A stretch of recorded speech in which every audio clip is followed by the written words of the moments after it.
საქართველოს პრემიერის მიერ ამერიკის პრეზიდენტსა და ვიცე-პრეზიდენტისადმი გაგზავნილ ღია წერილ შეფასებები მოყვა პოლიტიკურ სპექტრში. როგორია გამოხმაურებები? ამას სალომე ქოქიაშვილი გვეტყვის, რომელიც ღია ეთერში გვერდება. სალომე, გისმენთ. დიახ, დავიწყოთ, რომ შეერთებულ შტატებში საპრეზიდენტო არჩევნებში დონალდ ტრამპის გამარჯვების შემდგომ სრულად საზოგადოებაში თუ არა ყოველ შემთხვევაში მმართველ პარტიაში და მის მხარდამჭერებში მაინც არსებობდა ერთგვარი მოლოდინი, რომ ტრამპის ადმინისტრაციიდან იქნებოდა საკმაოდ მკაფიო, ასე ვთქვათ, მხარდამჭერი გზავნილები, თუმცა ასეთი მკაფიო გზავნილები ჯერჯერობით არ გაჟღერებულა და სწორედ ეს არის, ასე ვთქვათ, მთავარი мотиваცია წერილისა, რომელსაც პრემიერ-მინისტრი პრეზიდენტ ტრამპისა და ვიცე-პრეზიდენტ ჯეი დი ვენსის სახელზე აქვეყნებს. თუმცა რაც შეეხება უკვე ხელისუფლების ოპონენტებს, ისინი ამბობენ, რომ არც ეს წერილი და არც ვთქვათ წინამდებარე წერილი, რომლის გაგზავნის თაობაზე ჩვენ უკვე საჯარო წერილიდან ვიგებთ, არ არის, ასე ვთქვათ, ხელისუფლებისთვის და მმართველი პარტიისთვის რაიმე კონკრეტული შედეგის მომტანი და ვერ იქნება ოპოზიციოს წარმომადგენელთა აზრით, ვინაიდან როგორც ისინი ამბობენ, საერთაშორისო საზოგადოება და მათ შორის ვთქვათ იგივე ამერიკის შეერთებული შტატების ადმინისტრაცია ამ შემთხვევაში არის იგივე დამოკიდებულებით, როგორიცაც მაგალითად ცალკეული ევროპული სახელმწიფოები, როდესაც ისინი ნაკლებად აღიარებენ საქართველოში ჩატარებული არჩევნების შედეგებს, თუ თავად ხელისუფლებასთან დისკუსიის ნაწილში ნაკლებად არიან ჩართულნი.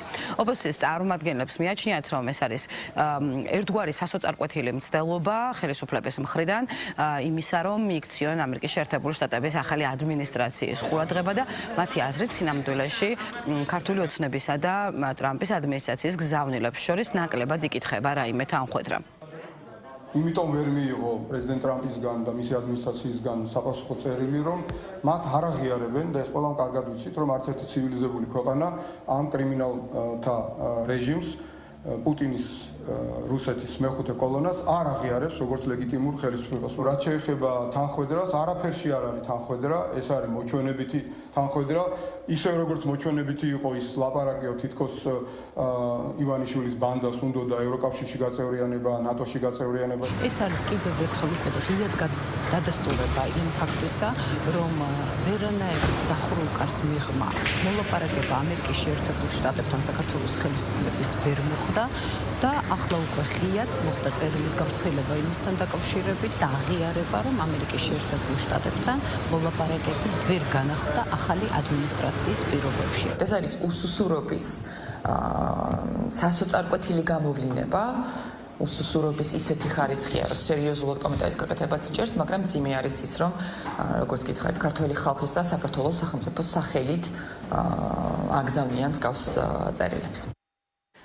მაშინ როდესაც ოპოზიციური პარტიების წარმომადგენლები საუბრობენ ნარატივებში ნაკლებ თანხვედრაზე, მათ შორის მაგალითად მოჰყავთ იგივე Deep State-ის ნაწილი, რომელიც საკმაოდ აქტიურად ჟღერს საქართველოს ხელისუფლების ნარატივში. თუმცა ამავდროულად ჩვენ შეგვიძლია გავიხსენოთ იგივე ტრამპის წინასაარჩევნო დაპირება Deep State-თან ბრძოლის შესახებ და თუ მაგალითად გადავხედავთ მხოლოდ და მხოლოდ ბოლო 10 დღის მოვლენებს, შეგვიძლია გავიხსენოთ ერთ-ერთი ბოლო თათბირი, როდესაც მაგალითად ტულსი გაბარდი პრეზიდენტ ტრამპს ანგარიშს აბარებდა სწორედ Deep State-ის წინააღმდეგ წარმოებულ ბრძოლაზე და ამ თვალსაზრისით აღწევს სისხლის სამართლის საქმეებზე.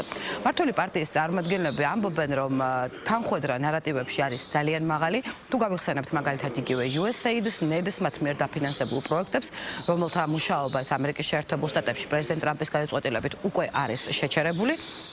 და ვთქვათ, საუბრობენ მმართველი პარტიის წარმომადგენლები საკუთარ მოლოდინებზე, რომ აქვთ სურვილი უფრო მკაფიო გზავნილები მიიღონ შეერთებული შტატების ადმინისტრაციისგან, მოქმედი პრეზიდენტის ადმინისტრაციისგან, მით უმეტეს მეგობარი აქტის კონგრესში კენჭისყრის შედეგების ფონზე.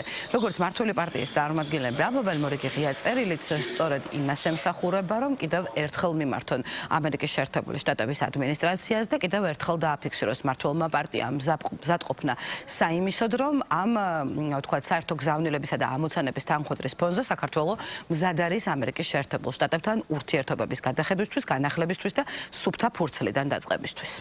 ამ წერილში ხაზგასმული არის ის პრობლემები, რა პრობლემებიც შექმნა ბატონი ბაიდენის ადმინისტრაციამ ჩვენთან ურთიერთობაში და არის ასევე ხაზგასმული ის სრული თანხვედრა ღირებულებებით ნაწილში, პოლიტიკურ ხედვებში, ჩვენს გზავნილებში და ასე შემდეგ და ის თემები, რაზეც ბატონი დონალდ ტრამპი დღეს ესე ღიად საუბრობს, ქართულ ოცნებას ამ თემებზე ღიად საუბარი დაწყებული აქვს უკვე დაახლოებით 3 წელია. შესაბამისად, რა თქმა უნდა, ჩვენი მოლოდინი არის ის, რომ უნდა გადაიტვირთოს ეს ურთიერთობები და ახალი ფურცლიდან უნდა დაიწყოს. ბევრი თანხwebdriver მიუხედავად დასანანია რომ აქამდე ჯერ ჩვენ არ გვაქვს არ გვესმის კაფე ოპოზიცია ამერიკის შეერთებული შტატების ახალი ადმინისტრაციის და ჩვენ გვაქვს იმისი სურვილი და იმედი რომ ძალიან მალე უახლოეს მომავალში განისაზღვრება და გამოიკვეთება ახალი ადმინისტრაციის პოლიტიკა საქართველოსთან დაკავშირებით. გვესმის რა თქმა უნდა რომ მისი დღესასრიგი, მათი დღესასრიგი არის საკმაოდ გადატვირთული, მსხვილი დიდი ისეთი თემები როგორც არის ომი ევროპაში, ომი ახლო აღმოსავლეთში, ასე შემდეგ, ჩინეთთან ურთიერთობა, რუსეთთან ურთიერთობა გასაგებია, მაგრამ ჩვენი სურვილები და მიზნები გვაქვს და ამ წერილის პათოსი და აზრით სწორედ ამას ემსახურება. ნახოთ მოიტანს თუ არა ეს წერილი შედეგს რა მოლოდინებსაც დაახლოებით მართველი გუნდი საუბრობს და რა მოლოდინზეც არის გათვლილი მორიკი ღია წერილი, ამას დრო აჩვენებს. თუმცა უნდა ითქვას, რომ თავად პრეზიდენტმა ტრამპმა ამ დრომდე პირდაპირ საქართველოს საკუთარ გამოსვლებში მხოლოდ ორჯერ ახსენა, ორივეჯერ რუსული ოკუპაციის კონტექსტში, როდესაც ის საუბრობდა მის წინა მორბედ პრეზიდენტებზე, მათ პოლიტიკაზე, მათი პოლიტიკის, ასე ვთქვათ, საგარეო პოლიტიკის წარუმატებელ მხარეებზე მისი აზრით და ამბობდა რომ ის იყო ერთ-ერთი პრეზიდენტი, რომლის დროსაც რუსეთს არც ერთი ქვეყნის ასე ვთქვათ ტერიტორიების ოკუპაცია არ განუხორციელებია. მადლობთ სალომე, პოლიტიკური შეფასებები სალომე ქოქიაშვილმა გაგვაცნო.